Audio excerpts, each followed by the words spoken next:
Muy bien, ¿qué tal gente? Hoy continuamos con nuestras charlas y vamos a hablar de un tema bastante delicado pero bastante importante que debemos tener muy en cuenta para reconocer situaciones que se nos podrían complicar en montaña, ya sea con nosotros mismos o con nuestros compañeros. Quiero comenzar esta primera parte mencionando lo siguiente, que para empezar, el tener algún síntoma de algún malestar en montaña no es signo, no es símbolo, no representa tu debilidad. Como hablamos en una conferencia anterior, en una exposición anterior, el cuerpo reacciona de manera muy diferente a la hipoxia, ¿sí? A la altura. Entonces, si tienes síntomas, ya sea de dolor de cabeza, fatiga, etc., coméntalo siempre con tus compañeros, ¿ok?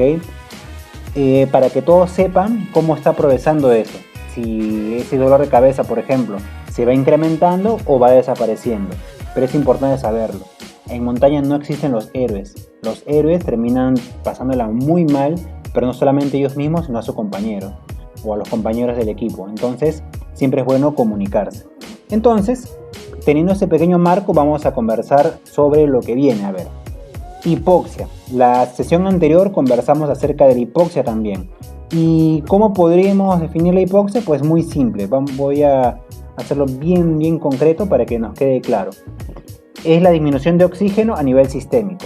Es decir, que nuestro cuerpo funciona a cierta presión de oxígeno en la atmósfera, pero que cuando estamos a cierta altitud, esta presión disminuye y eso lleva a una serie de mecanismos que el cuerpo va a buscar compensar. Esa disminución es la que se conoce como hipoxia, ¿correcto? Y esto nos lleva, en muchos casos, cuando el cuerpo no reacciona de la manera más eficiente, nos lleva a patologías, siendo las más frecuentes que todos hemos sufrido y el que no ha ido es muy probable que la pase, es el mal agudo de montaña. Conocido en este lado del planeta, en Perú, el uso regional o local es el soroche, ¿correcto? Que es básicamente el conjunto de síntomas que justamente se deben a estar expuestos a la hipoxia y que el cuerpo no reacciona de la manera adecuada y se producen estos síntomas. Y pueden ser síntomas desde los más leves hasta síntomas que pueden ser muy graves. Dentro de los leves y recurrentes, lo que siempre vamos a sentir es distinguido en dos, en signos y síntomas, y me detengo acá para explicar por qué la diferencia. Signos se refiere a lo que ves. Un síntoma se refiere a lo que sientes. Muchas veces el dolor de cabeza tú no lo ves, ¿ya? La fatiga y todo lo que ves en la vista no se ve. Sin embargo, hay cosas que tú sí vas a poder ver. Y aquí viene justamente esa parte de la comunicación y de la experiencia de la persona que va a liderar el equipo. Porque si no es capaz de lograr conocer la información de la parte de los síntomas, de la sintomatología en los compañeros, va a obviar información y puede estar sobreexigiendo al compañero y puede derivar eso en un accidente en la persona. Lo que sí podemos ver, por ejemplo, en los signos es la cianosis. Es la coloración morada que se presenta en el cuerpo, principalmente en los labios o uñas. Eso se debe a una falta de oxigenación en esas zonas que se nota con más frecuencia. Por lo general tiende a mejorar con el paso del movimiento y con el paso de las horas. Pero en caso prevalezca esto, ya hay que buscar en medidas diferentes para atender a esa persona. La más importante es bajarlo. Los síntomas que alguna vez todos hemos pasado, la cefalea, el dolor de cabeza, que se asemejan mucho al tipo dolor de cabeza por migraña. Malestares gastrointestinales, desde la flatulencia hasta la pesadez al comer o hasta la inapetencia. También es parte de la sintomatología del mal agudo de montaña. La fatiga o debilidad, a diferencia de aquí que podíamos correr 100 metros, allá moverse 100 metros en altura puede que nos cueste mucho más. En algunos casos se presentan mareos, también vértigo, alteraciones en el sueño, definitivamente uno quiere dormir, en la noche está en la carpa y no puede conciliar el sueño. O si duermes unos 3 minutos, te despiertas 2 horas y de ahí vuelves a dormir, te vuelves a despertar o simplemente no duermes. Ya sea porque no puedes dormir o ya sea por el dolor de cabeza también.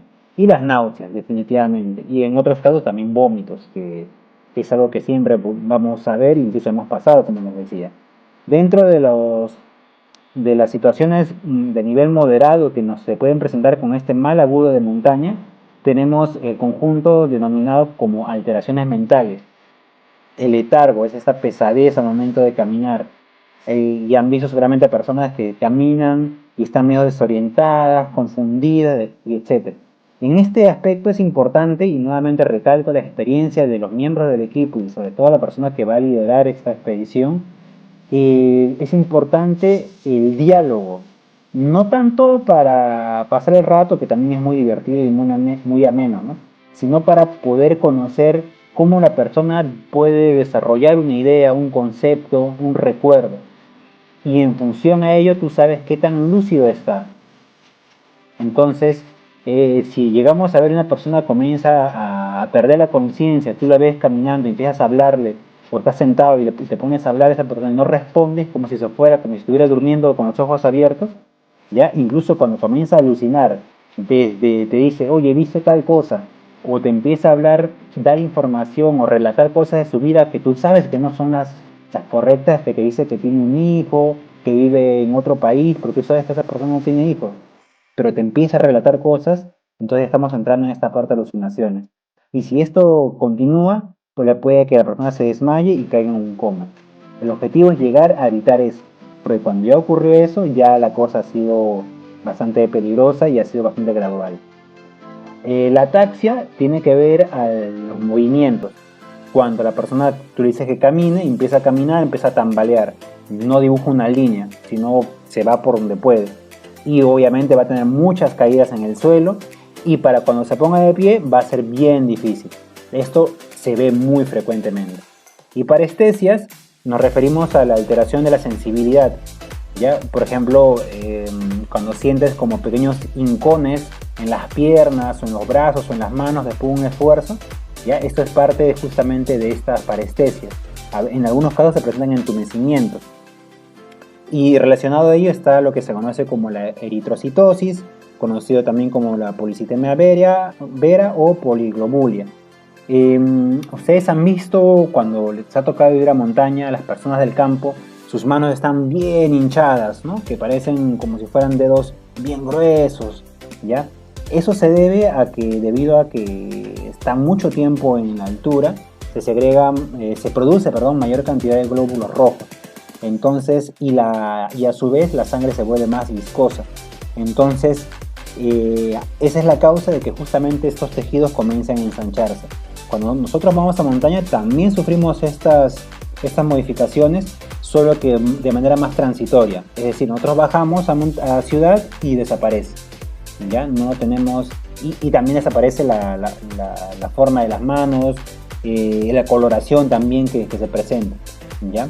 Entonces, son estas tres en las partes moderadas que debemos tener en cuenta, que nos están diciendo, nos están dando información de cómo la persona está respondiendo a la altura. Si vemos que cuanto más acumule de estos síntomas o signos, entonces mayor probabilidad hay que la persona pueda sufrir después algún tipo de accidente, y el objetivo es evitar todo ello. Por ejemplo, lo que les decía, ¿no? Una mano más hinchada, una coloración medio rosácea o incluso hasta más oscura se pone la mano, ¿ya? A diferencia de una mano normal. Y aquí mucha atención. Mucha de la bibliografía, de la información científica que hay sobre estas patologías, es que consideran a los edemas como una consecuencia del mal agudo de montaña. Lo establecen muchas veces como una secuencia. Es por ello que les mencionaba anteriormente que es necesario tener muy en cuenta cómo va progresando o no cada uno de estos síntomas y signos. Uno de los principales que vamos a observar o que se van a presentar en montaña y de manera frecuente son los edemas pulmonares. A menudo estos edemas pulmonares son causados por una insuficiencia cardíaca congestiva. ¿Qué quiere decir? Que cuando el corazón no es capaz de bombear sangre de manera eficiente, esta se puede represar, almacenar en las venas que llevan sangre a través de los pulmones.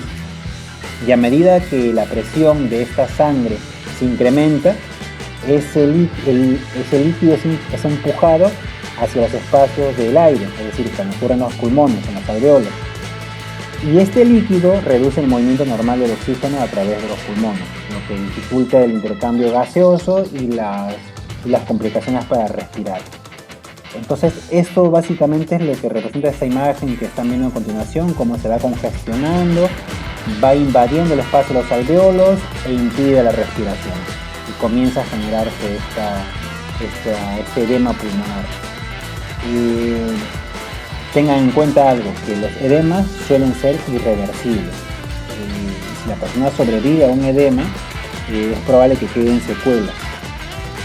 ¿Cómo podemos diferenciar los signos y síntomas en un edema pulmonar?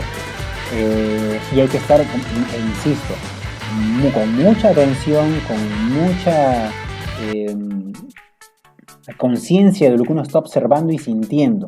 Dificultad para respirar después de un esfuerzo, incluso esa dificultad cuando está en reposo, ¿ya? Se presenta tos constante, incluso en algunos casos hasta una pequeña crepitación, es decir, hay un ruido en los pulmones que se presenta. Y claro, quizás no lo podamos ver o escuchar porque habría que auscultar a la persona y quitarle el polo, quizás un poco complicado en las condiciones en las que estamos. Dificultad para caminar en subida y en llano. Debido a la fatiga o debido simplemente a que no puede respirar bien. Se presentan fiebre también, la fatiga que ya les había mencionado. Y esta tos, cuando se complica más, va a comenzar a botar un esputo. Y este esputo, si tiene una coloración rosada, definitivamente ya las cosas están muy complejas. Hay que bajarlo, hay que evacuar a esa persona para que no se complique más.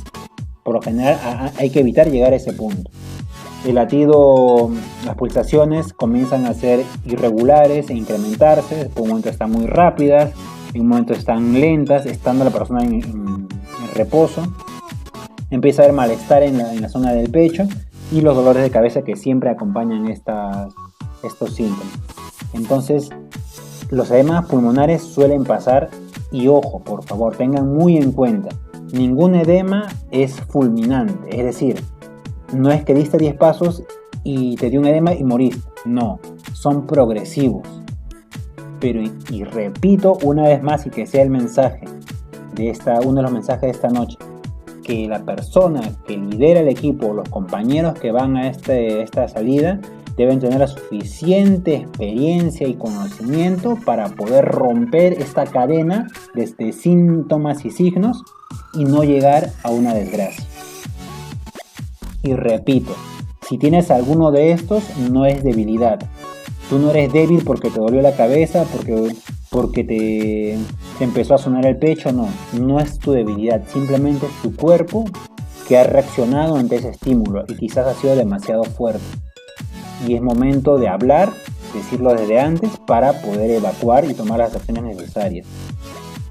El edema cerebral la literatura quizás en muchos casos no es tan contundente en cuanto a cuáles son los mecanismos fisiológicos reales que se pueden producir, pero básicamente podemos definir un edema cerebral como la acumulación de líquido en los espacios intra y extracelulares del cerebro, es decir, todo lo que están viendo en imágenes se llena de líquido y este líquido hace que se incremente la presión dentro del cráneo y esto empieza a generar los malestares y la muerte. Se aprieta tanto a sí mismo el cerebro que empieza a interrumpir su propio funcionamiento y puede generar la muerte.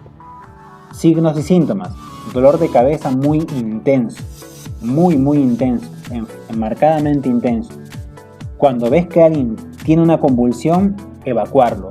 No es que, ya se va a mejorar, no, señores. Convulsiones, sáquenlo, bájenlo de una vez y tienen que evacuarlo lo más rápido posible.